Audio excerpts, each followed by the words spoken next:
¿Cómo está, doctor Ramírez? Muy buenos días. Muy bien, Rodolfo. Muchas gracias por la invitación. ¿Cómo podría sintetizar su artículo?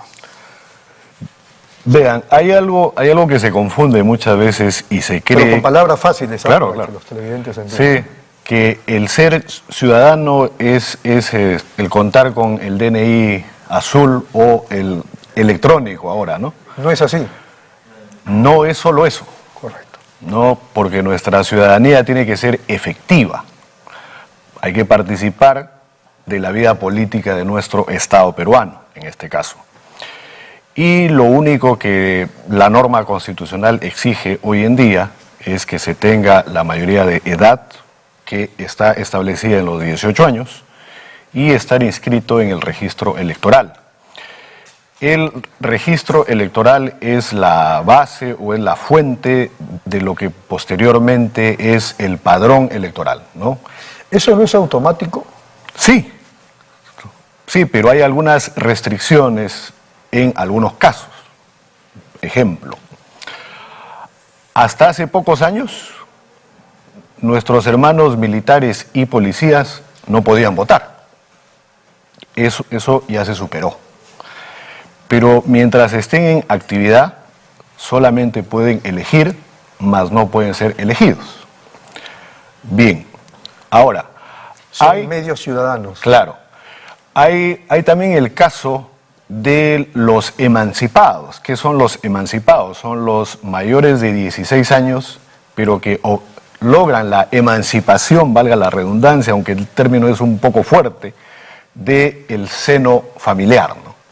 Bueno, ¿por qué? Porque ya trabajan, porque ya se casaron, entre otras cosas, ¿no? Entonces, todos ellos pasan a formar parte del registro electoral, que es la base o que es la fuente del padrón electoral. Ese elemento poco se sabe, pero no pueden votar a los 16.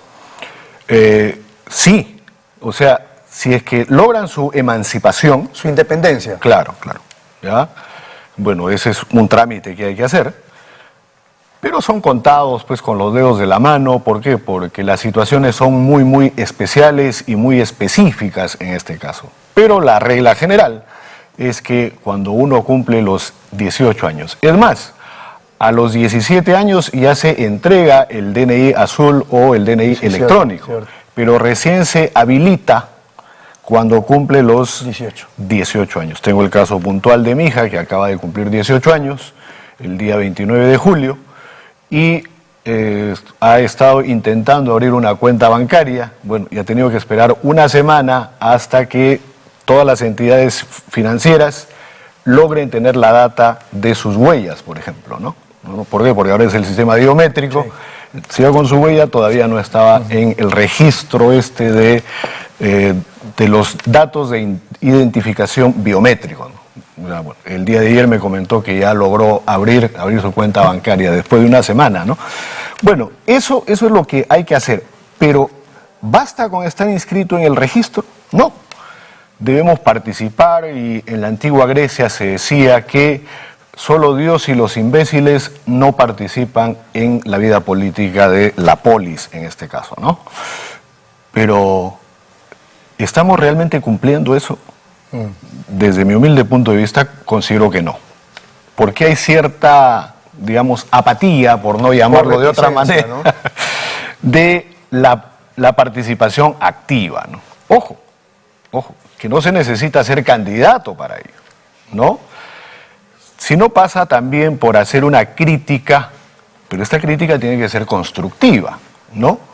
¿Y de qué medida puedo yo como ciudadano aportar a lo que mi patria, a lo que mi nación y mi Estado realmente necesitan? Es una obligación moral, digamos así. Exacto. ¿Ya?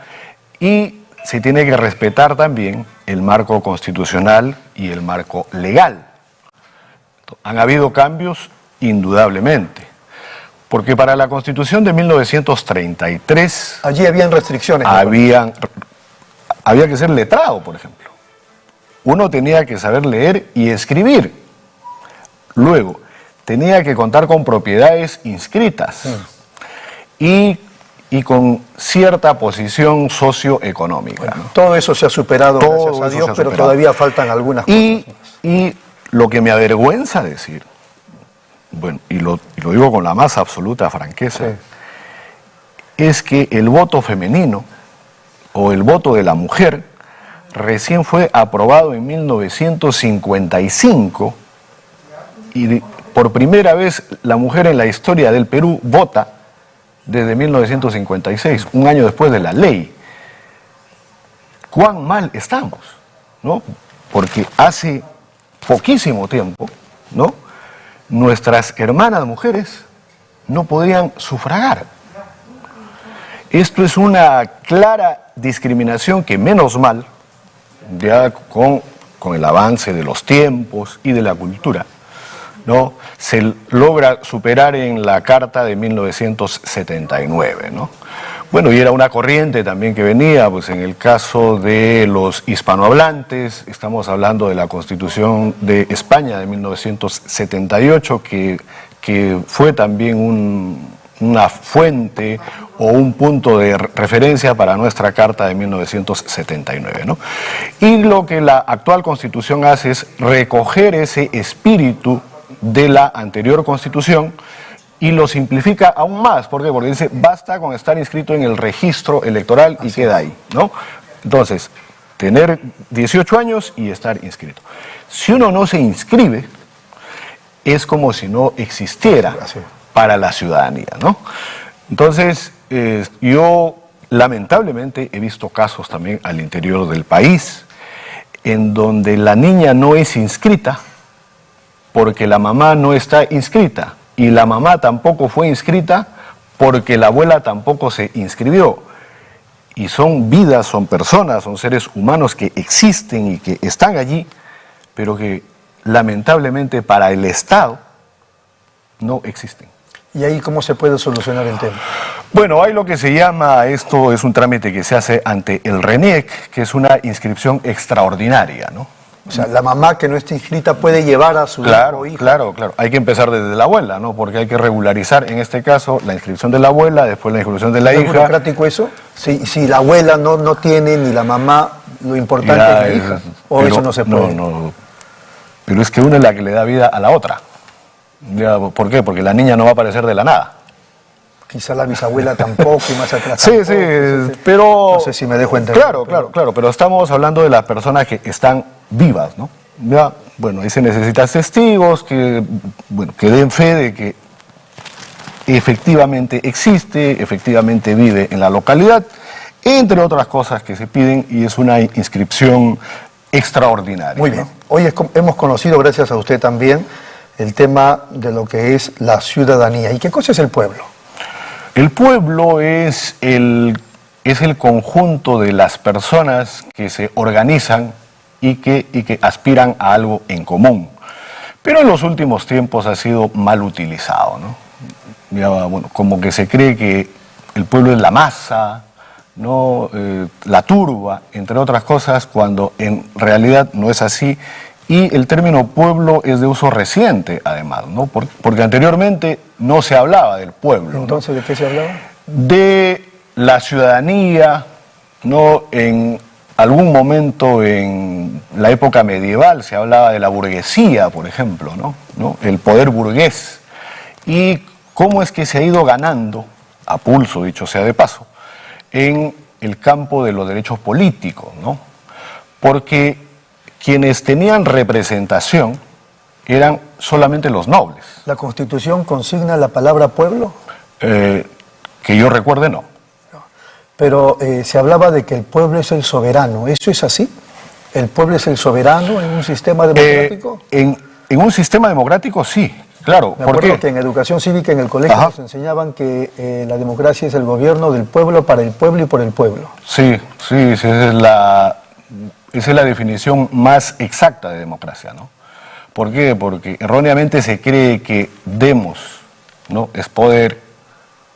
No, demos es pueblo y Kratos es poder, y no, es gobierno. Entonces, democracia es el gobierno del pueblo, ¿no? Estamos hablando así. Pero siempre los términos, lamentablemente, se van tergiversando. Y una muestra de ello es que a lo que hoy nosotros llamamos democracia, en la antigua Grecia se le llamaba demagogia. ¿Por qué? Porque hoy tenemos que hacer una campaña, ofrecer el oro y el moro, como se dice, en aras de ganar Sí. el respaldo, ¿no? Mediante los votos. Y luego le sacan la vuelta al país. Y luego no importa si se cumple o no. Entonces dígame si eso es o no es demagogia. Claro. Entonces para los griegos la Y quizás democracia... más que demagogia es estafa política. Sí, yo creo que sí, ¿no? Pero eso es algo que se tiene que corregir y la ciudadanía precisamente por eso tiene que ser una ciudadanía activa. Es decir, debe estar en constante evaluación de el gobernante o del gobierno si realmente está cumpliendo lo que ofreció o no. Aquí cabe, digamos, la siguiente pregunta. No es a la persona, porque finalmente seguro es su amigo, porque amigo mío también lo es el expresidente del Tribunal Constitucional, Carlos Messía. Pero, por ejemplo, él dice, al pueblo no se le hace caso. Y lo ratificó, por si acaso, aquí en esta misma mesa hace algunos días. Y luego dice, se debe gobernar a espaldas del pueblo. No hablemos de Carlos, sino de la frase misma. Ya. ¿Qué le parece? Bueno, yo respeto la posición de Carlos, que, bueno, sí es amigo mío, pero él, a lo que creo que se refiere, ojo, creo que se refiere es que hay mecanismos para ello. Ya, ¿por qué? Porque hay una democracia, en este caso representativa, que viene a ser el Congreso de la República. Y nuestro poder legislativo tiene tres funciones fundamentales: el de representar, el de legislar y el de fiscalizar. Entonces, si lo que va a haber es una democracia directa, ¿no? Pueblo-gobierno, entonces ¿para qué tenemos a una representación nacional? ¿No? Eso es lo que yo creo que trata de decir Carlos. No se le hace caso y hay que gobernar a espaldas del pueblo. No. Hay que usar los mecanismos que el propio sistema ha establecido y que nosotros hemos adoptado. No nos olvidemos que un Estado no es otra cosa que un pacto o un contrato social del que nos hablaba Rousseau allá por el siglo XVIII, ¿no? Entonces, en donde nosotros como individuos renunciamos a parte de nuestros derechos y parte de nuestras libertades y depositamos ello en algo que se llama instituciones. Ejemplo, uno no puede administrar justicia por mano propia. Hay una institución que se encarga de eso. Claro. Hay un contrato social. Para Exacto. empezar, ¿no? Ya, entonces, si no respetamos ese contrato social, ¿de qué estamos hablando? ¿No? Entonces, si no vamos al otro extremo ya de la anarquía, a que cada quien haga... No, es la ley de la selva, no. Lo que buenamente cree que es, estamos en la ley de la selva como usted dice, ¿no? Claro. Pero, justamente para eso están las normas, ¿no? Y el marco es el marco constitucional y los tratados internacionales que, de acuerdo a nuestra propia Constitución, forman parte de la legislación interna una vez que se adoptan, ¿no? ahora, más allá de la representación, también los gobiernos tienen que tener, digamos, la capacidad de sintonizar con lo que expresa el pueblo, ¿o no? Sí, bueno, un mandatario, un gobernante no debe estar sometido a lo que las encuestas dicen, ¿no? ¿Por qué? Porque es muy voluble el tema del sentir o el clamor popular. No hablo de las encuestas, hablo de la posición que expresa determinada comunidad o población. Por eso le explico. Y un ejemplo de ello es, cuando se captura a Saddam Hussein, por ejemplo, se hace una encuesta rápida. ¿Está de acuerdo o no con que se le aplique la pena de muerte? El 90 y tanto % de acuerdo. Y una vez que fue ejecutado, se vuelve a lanzar la misma encuesta, pero ya pues, en término pretérito, ¿no? ¿Está usted de acuerdo con que se haya ejecutado? Y más del 70% Claro. ya estaba en Pero contra. usted y yo sabemos que hubo Entonces, detrás de la muerte o del asesinato de Saddam Hussein. Lo sabemos, pero vamos a el sentir popular, que es bastante voluble. En la mañana puede estar sintiendo algo y en la tarde puede estar sintiendo otra cosa. Entonces, para eso existe precisamente el marco constitucional y el marco legal para que eso no se desborde. ¿Ya por qué? Porque si no sería pues una fuente ovejuna, ¿no? Correcto. La Presidenta de la República ha viajado al Brasil y resulta que algunos dicen infracción constitucional, un elemento viable para una vacancia. Pero claro, yo no soy abogado ni constitucionalista, pero más o menos por mínimo criterio usted me corregirá. Entonces digo, pero si hay una ley, ella se ampara en esa ley. El Tribunal Constitucional todavía no se ha pronunciado sobre esa ley. Es más, ni siquiera creo hay una demanda de inconstitucionalidad. Quiero su opinión, por favor, doctor. A ver, la conducta inconstitucional, la vamos a llamar así, estaría estaría manifiesta por parte del Congreso, ¿no? Porque ellos son los que autorizan el viaje. Ella no puede salir si no es con autorización del Congreso. Y en este caso puntual, ella ha recibido esa autorización. Claro, ella sale amparada por la ley y por el permiso del Congreso. Punto. Ahora, una ley, mientras no sea declarada inconstitucional, forma parte del corpus lex, del cuerpo normativo del Estado. Tiene plena vigencia. Cuando recién sea declarada su inconstitucionalidad, si es que el tribunal así lo estima, deja de formar parte de ese corpus lex, de ese cuerpo normativo.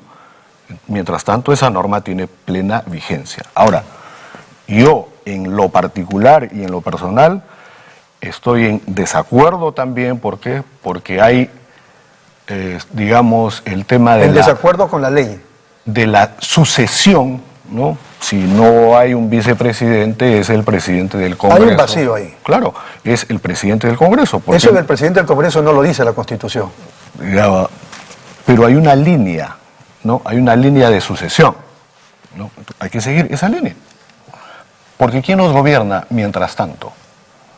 Claro, pero esa línea de sucesión, ¿de dónde aparece? Porque, repito, habla de un primer vicepresidente y de un segundo vicepresidente. Sí, pero en esa misma línea sigue el presidente del Congreso de la República. No lo dice. Bueno.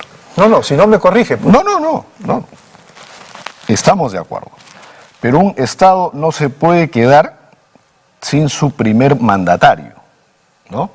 Y si la propia Constitución establece que en caso de ausencia del presidente asume el primer vicepresidente, en caso de la ausencia de este, el segundo vicepresidente. Y cuando ya no existen estos, el presidente del Congreso. ¿Es descabellado gobernar virtualmente? Para ciertas cosas, 2023, sí. No estamos en los 70. Por eso, para ciertas cosas sí. Ejemplo, ya, y que va a ser totalmente descabellado. ¿Qué pasa si hay un desastre? ¿Qué pasa si hay una invasión extranjera? El primer mandatario es el que debe estar acá al frente de. Bueno, ahora por el tema de transporte puede venir de inmediato, también está la firma digital y el gobierno electrónico y todas estas cosas, pero hay ciertas funciones que sí o sí tienen que ser personalísimas, claro. O sea, que requieren la presencia del gobernante. Y en ese sentido... No hay ningún antecedente en el mundo, ¿no? Que se vayan a otra parte y gobiernen a través de la laptop. Bueno, no, porque es un tanto novedoso, ¿no? Pero sí el tema de la sucesión en algunos países es bastante particular. Por ejemplo, en el caso de los Estados Unidos, si ya no está el presidente y si no está el vicepresidente, que solo es uno, quien asume es el secretario de Estado, que es un ministro, y que fue designado. Ya, sí, claro. Y que fue designado a dedo, o sea, nadie lo eligió, sino el propio presidente, ¿no? Bueno, esos bemoles, digamos, hay que ir estudiando, hay que ir analizando. Hay una serie en Netflix sobre el sobreviviente designado. Claro. ¿Cómo sigue la línea? Contra el Capitolio, claro. Donde estaba también el presidente de los Estados Unidos, y entonces él asume. Sí, termina pues asumiendo a alguien que ni se pensaba que va a asumir, así ¿no? Es. Esas son las líneas de sucesión y que se tienen que respetar. Desde mi humilde punto de vista, reitero, hubiera sido mejor que en caso de ausencia se le encargue el despacho a el presidente del Congreso. Y ojo, los presidentes del Congreso que han ocupado el cargo de presidente de la República es encargo del despacho, porque no fueron elegidos como presidentes de la República, porque no formaron parte de una plancha, ¿no?, o de una fórmula presidencial. Bueno, y eso es algo que también aprovecho también para reiterar que hay cierta información falsa respecto a que una fórmula presidencial no se puede inscribir solo con un vicepresidente. Eso sí es posible. ¿Ya? Está en la norma electoral que sí procede la inscripción con un vicepresidente. Donde no se puede es en el caso de los gobernadores regionales, porque solo tienen un vicegobernador. Pero en el caso de la fórmula presidencial sí se permite que sea un solo... Pasó recientemente con Castillo. Sí, pero se dice, no, es una inscripción inconstitucional, es una inscripción ilegal, y no es así. La norma claramente estipula que sí se puede. Muy bien. Y en el caso de Cerrón sabemos por qué fue excluido, ¿no? Por supuesto. Sentencia por corrupción. Claro. Así es. Vamos a la pausa un ratito, nos quedan dos temas más que nos parecen importantes y regresamos entonces en unos momentos con el magistrado del Jurado Nacional de Elecciones, Willy Ramírez.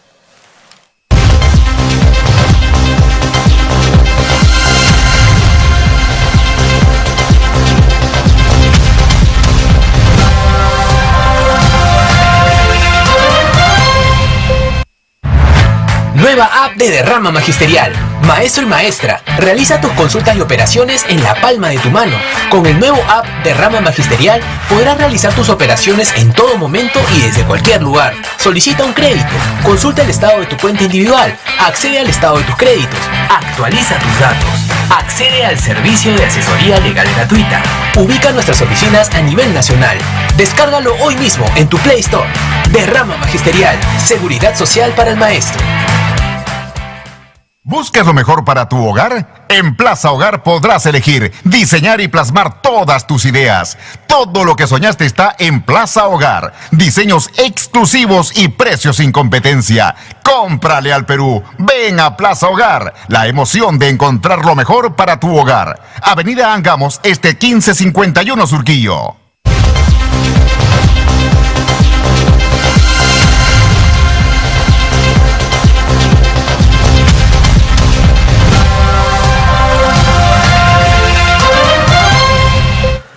Muy bien, seguimos aquí en Nativa Nos Conecta, esto es Pulso Informativo, son exactamente las 10 de la mañana con 33 minutos de hoy, martes 8, ¿verdad? Martes 8 de agosto del 2023. Bueno, teníamos 3 preguntas más en el tintero. Nueva Constitución, ¿hay que cambiar o no la Constitución? Si hay que cambiarla, ¿necesariamente se requiere una asamblea constituyente? El propio Carlos nos decía hace días atrás, Carlos Mesía, que él es de la idea, fíjense, y esto lo dijo el otro día, ustedes si vieron el programa, él considera que frente a la crisis nos encontramos en un callejón sin salida y ahora sí, decía él, se requiere una nueva constitución, pero no necesariamente una asamblea constituyente, sino que los partidos políticos se pongan de acuerdo y que consensuadamente vayan presentando una lista de 30, 40 o 50 notables, por decirlo de algún modo. ¿Qué le parece esa tesis, doctor?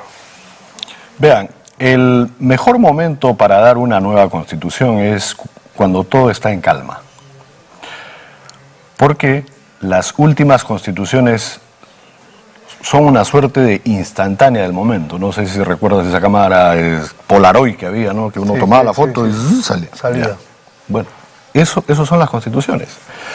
La del 79 fue para dar paso de una dictadura militar hacia un gobierno democrático civil y, bueno, esto representó el regreso de Belaúnde. En síntesis, ¿está en contra usted de una nueva constitución? Y la de 93 fue para legitimar el autogolpe de Fujimori, ¿no?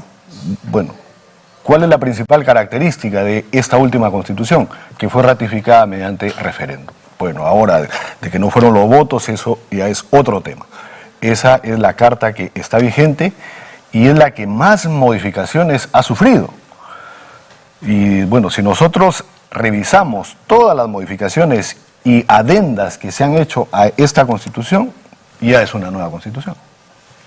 No, pero a lo que van es al modelo económico.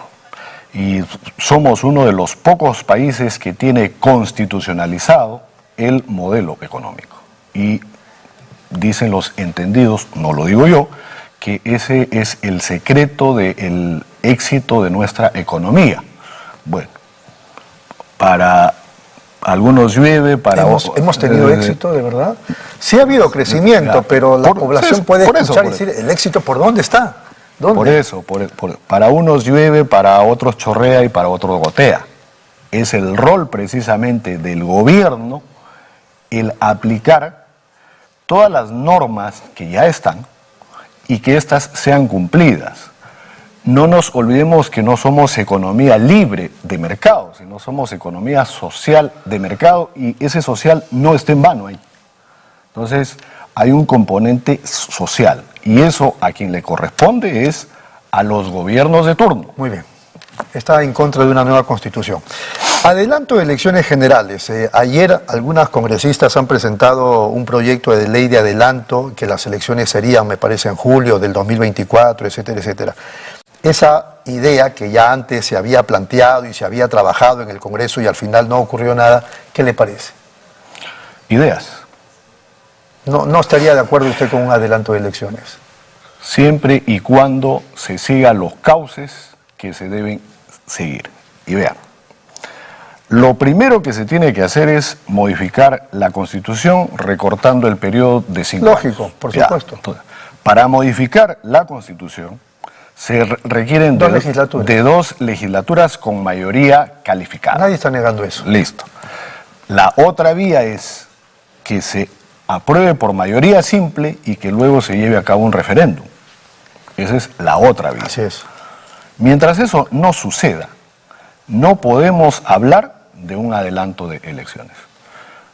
Bueno, el cielo, dicen muchos, está enladrillado de buenas intenciones. Pero de ahí a que esto realmente se haga efectivo, tenemos que seguir esas dos rutas o esos dos cauces que nos llevan finalmente al adelanto de elecciones. Pero en el contexto político lo que se hace mal, ¿usted está de acuerdo o no con un adelanto de elecciones? Eso depende del Congreso de la República. No, al margen del Congreso, usted como ciudadano.